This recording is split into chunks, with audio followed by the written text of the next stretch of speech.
next, we have a board policy. Can I have a motion to approve board policies 3118 and 4113 as presented? A motion. A second. Okay, these are just a couple of updates to these. The FBI updated their definition of sexual assault, and so we're just updating our definition and our policies to be consistent with that. And we are updating the number of a form on the earned sick time policy. That's all those are.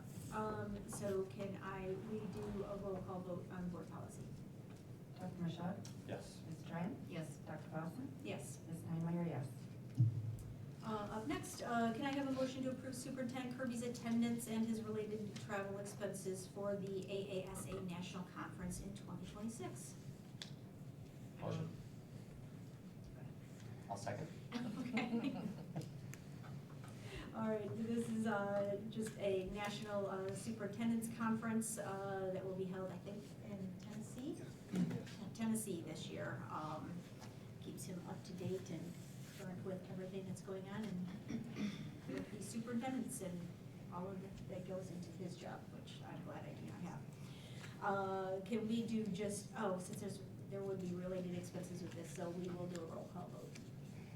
Dr. Michaud? Yes. Ms. Tran? Yes. Dr. Paulson? Yes. Ms. Steinmeier, yes. Okay, superintendent's report. Okay, thank you. There are quite a few things to share and celebrate. We did just want to start out, today we learned that our communications department, Elizabeth and Isabella, as we all know, do a fantastic job, and we recognize their work many times, but they also won some state level awards, 5 of them, as a matter of fact. And so they received the Excellence Award in Marketing Materials around our operating millage renewal. The newsletter they put together, as well as the marketing campaign for that altogether, and then also won a merit award, special purpose category for junior kindergarten, and the information booklet that they put together for the launch of our new program, and then a video, won an award for a video they did around the Heart of Learning, which was a student who did a wonderful presentation at our safety and security event back in January, over about a year ago. So, and then the other was another video that they did around the junior kindergarten launch. So just wanted to recognize them. They work extremely hard, and we recognize the great work that they do, and so does the members of the state and their association. So congratulations to them. Just wanted to make sure to share that this evening. And also, I would be remiss if I didn't mention that our robotics team is looking for space. And we've been trying to deal with it for quite some time, but we used to have a community partner that allowed them to practice and store their materials, and we're in that space again where we need a community partner that would be fantastic. Need a high roof and some space for them to have their materials. So if there's anybody out there so inclined, we certainly would welcome conversation to try to support our students in robotics. Just wanted to say thanks to everybody for supporting the enhancement millage for the Kent ISD. It makes a large impact for all of the local schools, and that passed with quite a bit of support, so we're very thankful for that. 31AA is the safety and the mental health money that was put into the budget, and there was some stipulations in it this year. There was quite a bit of change. It's a large sum of money. For us, it would be $1.2 million if every school district that was eligible applied for it. It's on a per pupil, is how you would figure that out. But there's a per pupil amount, and then there's 2 competitive grants. The 2 competitive grants are about $53 million apiece, and then the per pupil is a little over $200 million. So it's pretty significant money, but in years past, they've just given the money to the school districts to utilize and gave us flexibility as long as we were supporting those 2 pieces, mental health or safety and security. This year, there was language put in that has caused some concerns, partly because it's not clearly defined, and that is a big issue. Typically, we don't have to accept these types of dollars or any of our categorical funds, but this year with that language, if there is a mass casualty event, which is poorly defined, it's very wide open. It could be anywhere from a bus accident with multiple multiple injuries, say 3 injuries, that would be considered a mass casualty event. It could be a chemical spill and multiple kids getting sick, the way the definition is currently written. So that's something that our associations and school board associations and a number of associations are asking for clarity around what that means.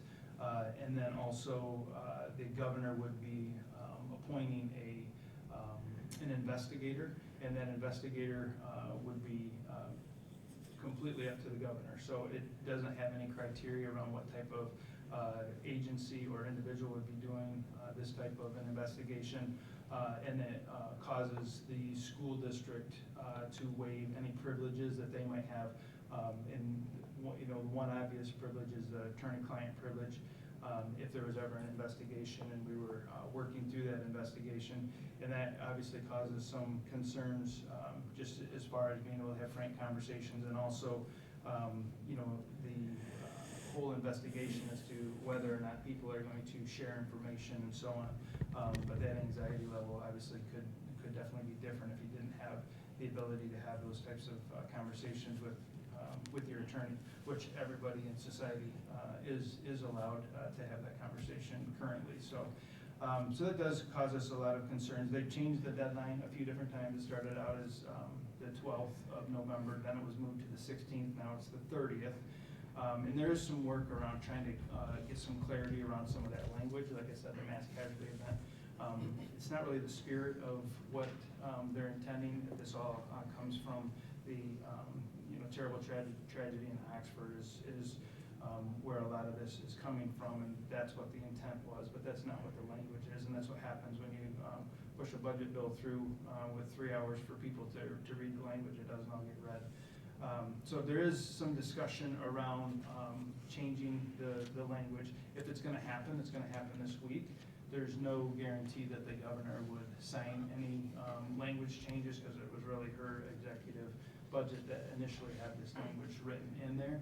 So what I'm proposing is to sometime before this month's end, having a special meeting to consider whether or not to accept those funds and do it with all the information. I didn't want to bring it here this evening, knowing that there's potential that some of those definitions could change. And so I just wanted to give you an update on that. That's where things stand. So I would guess that by the end of the week we'll have a pretty good sense as to where it will be. Val has sent out some dates, some potential dates for a special board meeting, but hoping to have some clarity by the end of the week, so y'all can make a decision based on accurate information. Any questions on that at all? That would be max $1.2 million if everyone were to say yes to the grant.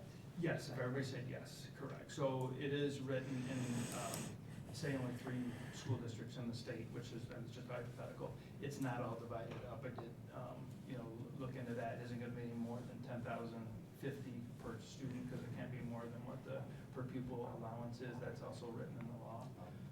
So that would be the max there. So. And also, I just would recognize that we currently our mental health liaisons that are in each of the district boundaries, and our school nurses are the primary funds it's how we primarily funded them. So. If we, and maybe this is a question that will be answered when there's more clarification on the language, if we were to turn this down this year and fund those with other money, is there a risk that we lose that money going forward? So that is, again, some of the clarity that is Okay. lacking as to whether or not that moves all the way forward, and whether or not all those investigative pieces go backwards as well, if they Okay. find that something was related. So that's part of the clarity. Okay. Thank you for bringing that up. Mhm. Okay, any other questions on that? All right, I'll keep moving along here. I did want to recognize, ironically, October was School Safety Month, and we did quite a bit of work, and obviously Elizabeth and our team, Isabella and the principals, worked to communicate to families. They've really been working to get out our vocabulary so that families understand what it is that we're doing when we're saying that this drill happened and those types of things, so families are aware, and we've got a lot of positive feedback on that. Also wanted to mention, red light runners are a real problem all across our state, and what that is those that are passing school buses when the red lights are on. We do have cameras on the arm that goes out, and then it is captured as to who that red light runner is, and then there's a whole process for them to get ticketed and so on. Outside of all that, it's very dangerous because it means that there's kids exiting the bus and crossing. So I just want to bring that to people's attention that when those red lights are on, they start out at yellow up high, and then they end up being red. So that's your signal if they're yellow up high that it's time to get stopped because they're going to become red. But that's become an issue, and I just want to make that evident. And I did just want to mention, you did mention hand-to-hand, which is fantastic. For those that don't know, those are weekend meals for those children. So they go home, 41 families at this point are going home with weekend meals for their children. I have mentioned in the past that our enrollment was up. Our pupil head count was 9,045. It's the number of pupils that we have, and that's a positive total FTE difference is 133 from last year. So for budgeting purposes, that is definitely good news. We had a job fair. We had over 30 people in. We filled some cafeteria jobs, some parapro jobs, and had an opportunity to meet some great people in the community, so we're really thankful for that. And you might have noticed that transportation this week, we had no cancellations for the first time, so we're definitely pleased with that. And as long as the health and everything continues and employee retention, we're hoping to be able to maintain that as much as possible. We've added 10 drivers since the start of the school year. We've obviously been working very hard around recruitment and retention. And then also we changed some of our training processes, which has made an impact as well. We have an additional 4 drivers currently within our training processes now, so 2 regular bus drivers and 2 substitutes, and we're always willing to take on more. So even if you can't work every single day or both shifts at both ends, we can figure out some way to get you on the team if you're interested in working in transportation. Overall, we'll continue to look at our model. We know our model needs to change. We're still trying to do things that we did with probably another 15 to 20 drivers. So we'll continue to look at that. We did talk to our parent advisory committee about some of the things that we've been talking about and what appropriate communication timeframes would look like and so on to give them time to take care of their children and their needs and so on. So we did get that information, so that was very helpful. We got a lot of information on the elective survey, and we're continuing to digest that. Hanover gets all of that information, and then they create summaries, and they'll do a summary report like they did with the immersion program. We do have an insight dashboard that they make available to us, and that gives us some initial information. Our high school students are definitely looking for more flexibility within their schedule and doing as much hands-on career-related activities and courses as possible. So there's definitely some information there for us to understand and potentially act on. So and lastly, I just would like to say, with tomorrow being Veterans Day, thank you to all of our veterans for your service and all the sacrifices that you've